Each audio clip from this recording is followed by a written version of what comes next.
आगे distributor available है, leaders available है, आगे ना અને જ્યાં લીડર્સ અવેલેબલ હોય એમાં બી લાઇફસ્ટાઈલ ના ડિસ્ટ્રીબ્યુટર્સ અને લીડર્સ અવેલેબલ હોય ના તો ચાહે બહાર ગમે તેટલી શરદી ચાલતી હોય, ચાહે બહાર ગમે તેટલો બરફ પડતો હોય, પણ જ્યાં લાઇફસ્ટાઈલ નો ડિસ્ટ્રીબ્યુટર અવેલેબલ હોય ના ત્યાં તો વાતાવરણને ગરમ થવું જ પડે.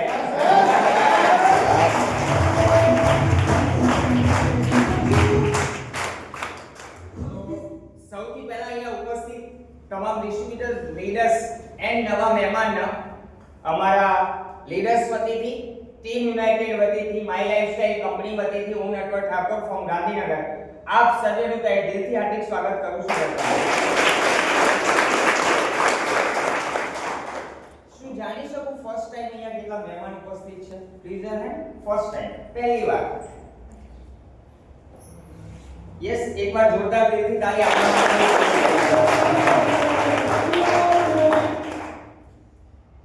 દોસ્તો, આજે જે રીતે તમે પહેલી વાર એક નવું જાણવા સમજવા માટે આવ્યા, આવો જ એક દિવસ મારી લાઈફમાં પણ આવ્યો અને એ દિવસ હતો 12 જૂન 2014.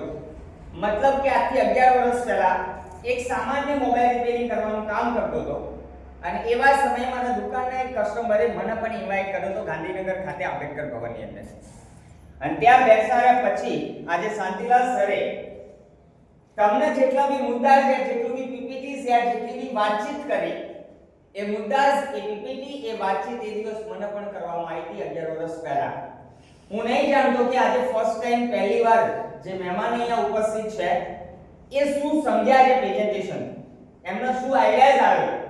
પણ આજથી 11 વર્ષ પહેલા જ્યારે સામાન્ય મોબાઈલ રિપેરિંગ કરી મહિને 5-7 હજાર રૂપિયા કમાતો હતો, એ સમયે આખા પ્રેઝન્ટેશન થી 3 વાત ક્લિયર થઈ. આખા સવા દોઢ કલાકના પ્રેઝન્ટેશન ના બેઝ ઉપર 3 વસ્તુ અહીંયાથી ક્લિયર થઈ હતી અને 3 મુદ્દા ઉપર મને એવું લાગ્યું તો અહીંયાથી કે મારે એક નિર્ણય કરવો જોઈએ.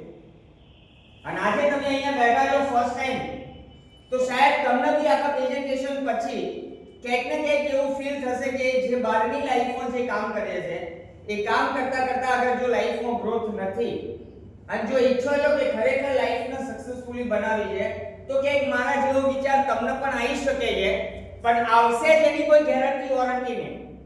કેમ કે જરૂરી નહીં ના કે અહીંયા જેટલા બી વ્યક્તિ ફર્સ્ટ ટાઈમ બેઠા છે એ પોઝિટિવ નિર્ણય કરે. જરૂરી છે હા કે ના? તો બોલો. જરૂરી છે? નો. જરૂરી નહીં કે અહીંયા જેટલું બી બતાવવામાં આવ્યું એ તમારે મારે ફોલો કરવું જોઈએ. કે દોસ્તો, આ નિર્ણય, પોઝિટિવ નિર્ણય એટલા જ લોકો કરી શકે છે જેના નસીબમાં આવવાવાળા 5 વર્ષ પછી 2,10,000 લાખમાં તમે તેના કામ નહીં, રોડ ઉપર ચાલતા જતા વાળો બી નિર્ણય કરી લે કે યસ, હું પણ મારી લાઈફસ્ટાઈલ કરીશ. જેના નસીબમાં 2-10 લખેલા છે ને એ વ્યક્તિ જ અહીંયા નિર્ણય યશવો કરી શકે છે. બાકી જેના નસીબમાં નહીં ના 2-10, એ તો ગમે તેટલું સમજાવશો, ગમે તેટલું બતાવશો, 2-10 લાઈન ખવડાવી બી દેવાનું તો બી ના પડે. તો દોસ્તો, આજથી 11 વર્ષ પહેલા મને શું સમજાયું એ તમારે સમજવું છે? પાક્કું સમજવું? ઓભા લીડર્સ બોલે છે અને બેસેલા મતલબ ચૂડી નહીં કરતા. રીઝન ના પાડી છે કે ભાઈ બેઠેલા વ્યક્તિને અવાજ નહીં કરવાનો એવું કહ્યું છે પહેલા. તો ના બોલવા પાછળના બી રીઝન હોઈ શકે, એનો પ્રોબ્લેમ. ચલો એ પાછી ક્લિયર કરીશું કે રીઝન શું હોય, પણ પહેલા એ ક્લિયર કરે કે 11 વર્ષ પહેલા મને શું સમજાયું એ તમારે સમજવું છે. રાઈટ? યસ. તો દોસ્તો, આજથી 11 વર્ષ પહેલા એક 6 વર્ષનો મોબાઈલ એક્સપિરિયન્સ, અમદાવાદ ગાંધીનગરનું ટ્રાવેલિંગ અને કસ્ટમર જોડેની ડીલ, આ સમયમાં પ્રેઝન્ટેશન જોવાનો એક ચાન્સ, એક મોકો. સમજો, આજથી 11 વર્ષ પહેલા સમજાયું કે અહીંયા બેઠેલો હરેક વ્યક્તિ યા બારે જે દુનિયા છે એના હરેક વ્યક્તિ યા હરેક માણસ જીવન જરૂરિયાતની ચીજ વસ્તુ બજારથી લાવે છે કે નહીં? યસ. હેલો. આપણે અહીંયા બી લાવીએ છે કે નહીં? યસ. બહારથી લોકો લાવે છે કે નહીં? યસ. હવે સમજવાની કોશિશ કરજો તમેનું. જ્યાં સુધી આ ધરતી ઉપર અવેલેબલ છે ત્યાં સુધી બજારથી માલ સામાન તો લાવવાના કે નહીં લાવવાના? યસ. તો લાવવાના છે. આજે લાયા, મહિનામાં વપરાઈ જશે, પાછા આવતા મહિને ફરીથી લાવશું, પાછા વપરાઈ જશે, પાછા ફરીથી લાવશું. તો વર્ષોથી આ રૂટીન ચાલતું આવ્યું. લાખો કરોડોની પ્રોડક્ટ ચીજ વસ્તુ ઘરમાં લાવી અને ઘરને બી આજે ગોડાઉન કરીને રાખ્યું છે કે નહીં સર? તો મને એ દિવસ સમજાયું કે સવાલ અહીંયા કેટલાનો છે? 10,000.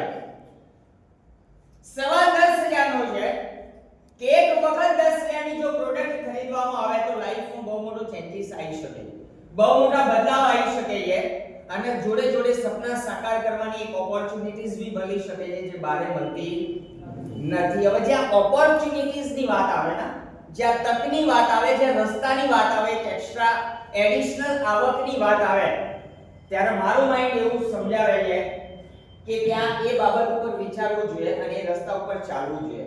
તો દોસ્તો એ જમાનામાં સમજાયું કે 10,000 ની પ્રોડક્ટ ખરીદવાથી જો જિંદગી બદલાઈ શકે છે, સપના સાકાર થઈ શકે છે, તો મારે પણ આ રસ્તાને અપનાવવો જોઈએ, મારે પણ આ રસ્તા ઉપર ચાલવું જોઈએ.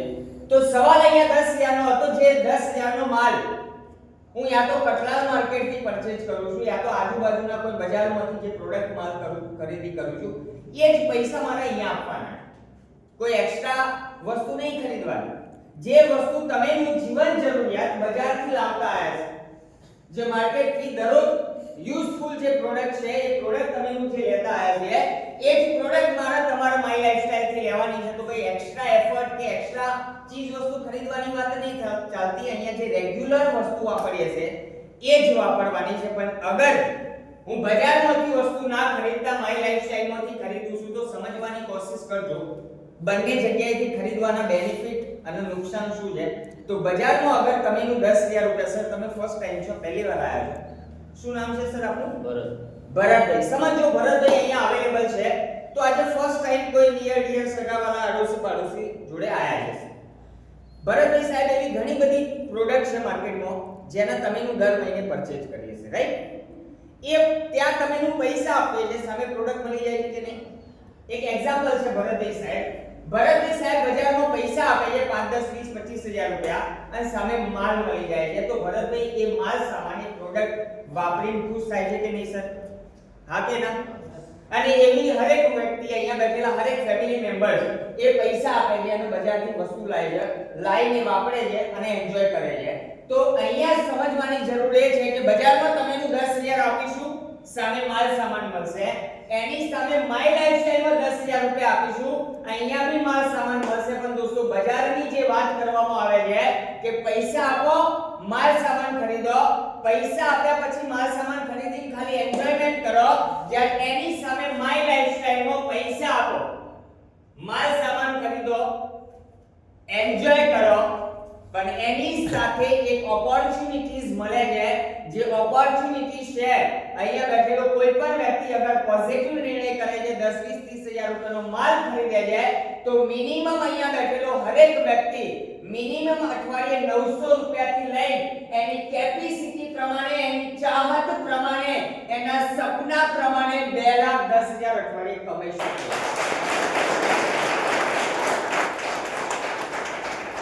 શાયદ તમને લાગ્યું હશે અહીંયા કે આ તો પ્રોડક્ટ ખરીદવાનો ધંધો છે.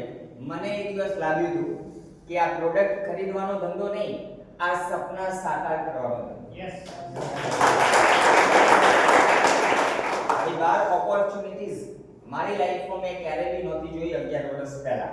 તો મને અહીંયા પ્રોડક્ટ ખરીદવાની મેટર ઇફેક્ટ નહોતી કરતી. મને અહીંયા ઇફેક્ટ કરતું હતું કે સપના સાકાર થઈ શકે છે, જે રીતે મેં લીડર્સને સાંભળ્યા. ત્યારબાદ બીજા નંબરે સમજાયું કે દુનિયામાં હરેક વ્યક્તિના સપના છે. ચાહે ભારતની વાત કરો, ચાહે આઉટ ઓફ કન્ટ્રીઝની વાત કરો, જેટલા બી માણસો છે જેને સમજણ પડે છે ત્યારથી લઈને જ્યાં સુધી આ ધરતી ઉપર રહે છે ત્યાં સુધીના દરેક વ્યક્તિના ડ્રીમ, સપના છે કે નહીં સર?